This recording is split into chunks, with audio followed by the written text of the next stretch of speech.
A VPN, short for Virtual Private Network, is a privacy protection tool that is quickly becoming a must-have. But why do you need a VPN, and how does it work in the first place? A VPN helps your data travel through the internet safely, without big companies or cybercriminals being able to spy on your online activities. Also, a VPN swaps the real location of your device with a new one. This way, you can virtually travel to any country around the globe. So, who can benefit from a VPN? If you're worried about your online privacy, a VPN makes sure your identity and private information are not exposed when you go online. If digital security is your top priority, a VPN gives a nice additional layer of security. It encrypts your data so nobody could see what you send and receive. If you are a human rights activist whose freedom of speech is restricted, a VPN helps you to bypass censorship and speak to the world. Or, if you're on holiday in another country, with a VPN, you can bring your home entertainment anywhere you go. Here's a pro tip: check out Surfshark VPN. It has everything you need in a premium VPN, awesome speeds, and industry-leading protection that covers all of your devices. All you have to do is click connect.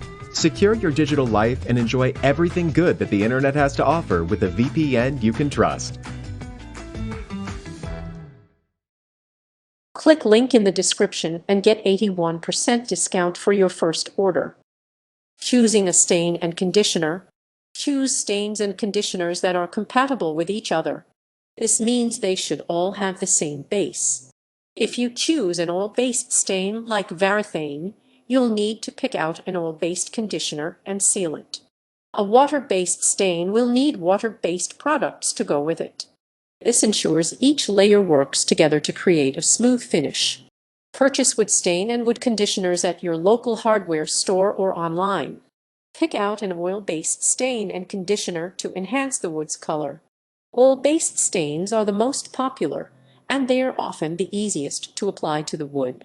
They also go the deepest into the wood, giving it a nice depth and beautiful color. While they are easy to apply, they don't offer protection for the wood, so you'll definitely need to add a final coat of sealant if you choose oil-based product. Oil-based stains are good for softwoods like pine and birch. Oil-based stains usually only need 1-2 coats.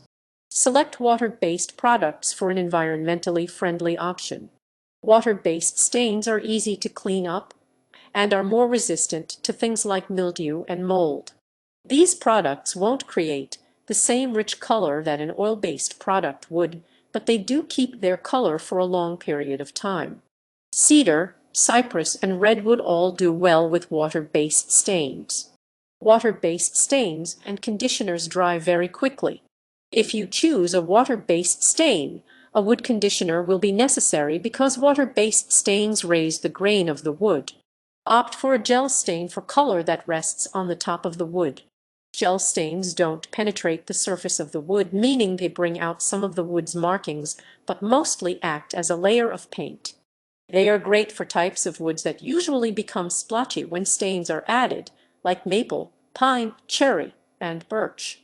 Gel stains work particularly well on vertical surfaces like doors or cabinets because they don't run or splatter as much. Be careful when using gel stains on crevices, as the stain tends to gather in these spots and can be difficult to remove. Test your stain on a scrap piece of wood to see how it will turn out. Find a small piece of wood that's the same type you'll be staining, if possible.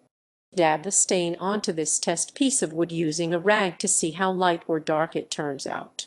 Testing your stain on this small piece will let you see how the stain will affect your variety of wood before you apply it to your project. Sanding and conditioning the wood. Sand the wood with 120 grit sandpaper. Rub the sandpaper against the wood going in the direction of the grain. Once you've sanded the whole piece of wood evenly, wipe off the dust using a clean rag. The 120 grit sandpaper will help get rid of any imperfections in the wood left from dirt or other debris. Dampen the rag before wiping away the sawdust. If desired, just make sure you let the wood dry completely before treating it. Fill any holes or dents in the wood using a wood filler that matches the color of your wood before sanding if desired. You can find wood filler at any local home improvement store or online. Switch to 220 grit sandpaper to create an even surface on the wood. Do a second round of sanding using the higher grit sandpaper. Repeat the same process that you did with the 120 grit sandpaper, rubbing the entire surface before removing the extra sawdust with a clean rag. The 220 grit sandpaper is a finer grit that will leave a very smooth finish. Always sand going with the direction of the grain. Brush a thin layer of conditioner on the surface in the direction of the grain. Dip a natural bristle brush, rag, or sponge into the wood conditioner and apply even strokes to the wood. Cover the entire piece of wood evenly with a thin layer of the wood conditioner. The wood should be clean and dry without any other finishes on it before using a wood conditioner. Wait 10 minutes 15 minutes for the conditioner to absorb and wipe off the excess. Use a clean rag to gently wipe away the extra wood conditioner. Use small strokes to wipe it off, going in the direction of the wood grain. Read the instructions on the wood conditioner to see how long they recommend leaving it on the wood, following their advice to ensure the best results. Let the conditioner dry for 30 minutes and stain the wood within 2 hours. Set a timer for 30 minutes so you know when the wood should be dry. Aim to stain your wood within 2 hours of the wood conditioner drying for the best results. Applying the stain. Sand the wood with 220 grit sandpaper. Once the wood conditioner is dry, use 220 grit sandpaper or higher to sand the wood. Sand in the direction of the grain, and use a clean cloth to remove the dust created from sanding. Avoid using sandpaper of a lesser grit than 220, otherwise you might scratch the wood. Remove any hardware so your piece is ready for staining. Use a rag or brush to apply the stain to the wood. Stir your can of stain thoroughly using a wooden or plastic stirring utensil.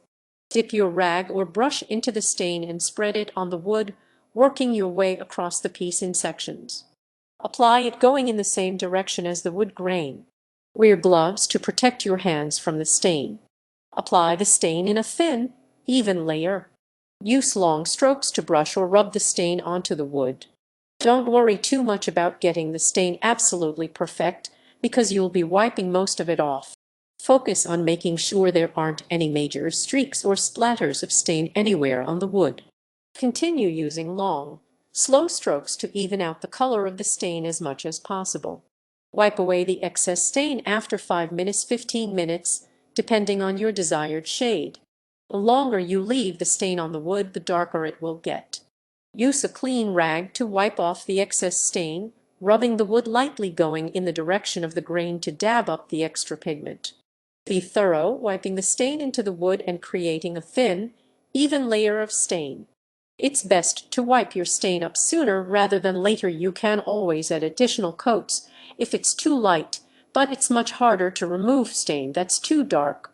Pay careful attention to any darker or splotchy areas, wiping them up with the rag so the wood is an even color.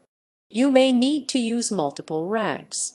Let the stain dry for 4 hours before adding additional coats if desired. Let the wood lay flat in a well-ventilated area for the 4 hours that it's drying. If you decide you still want it darker, apply another coat of the stain by brushing it on in the direction of the grain, waiting 5 minutes 15 minutes for it to absorb, and then wiping it off again with a clean cloth. Repeat this as many times as necessary until you get your desired shade. Make sure you let each coat of stain dry completely before applying an additional one. After you've waited 4 hours and feel that the stain is dry, your wood is ready for a sealant. Finishing the wood with a sealant. Choose a finishing coat to protect your wood by sealing it.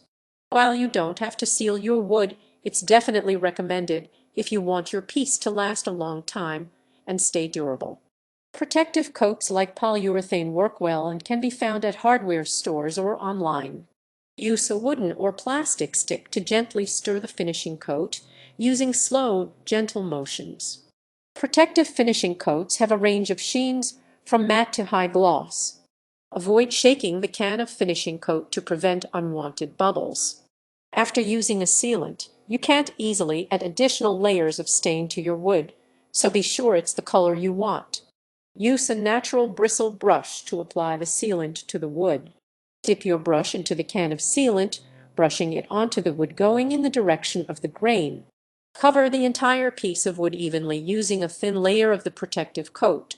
Feel free to test your sealant out on your test piece of wood before applying it to your project if desired. Wait 3 minutes 4 hours for the sealant to dry before sanding it again if desired. If you let the protective coat dry for 4 hours and you think it's done, awesome. If not, use 220 grit sandpaper to gently sand the top layer before wiping away the dust with a clean cloth. Brushing on additional coats will add protection and shine depending on your type of sealant to your wood. Apply a second coat of the sealant and let it dry completely. Repeat the process of brushing on the sealant, going in the direction of the grain and applying it in an even thin layer. Wait another 4 hours for it to dry and decide if it's finished or it needs another coat. Most people add 2 coats of sealant onto their wood. Once you decide your piece of wood is finished, wait 48 hours for it to dry completely before using it.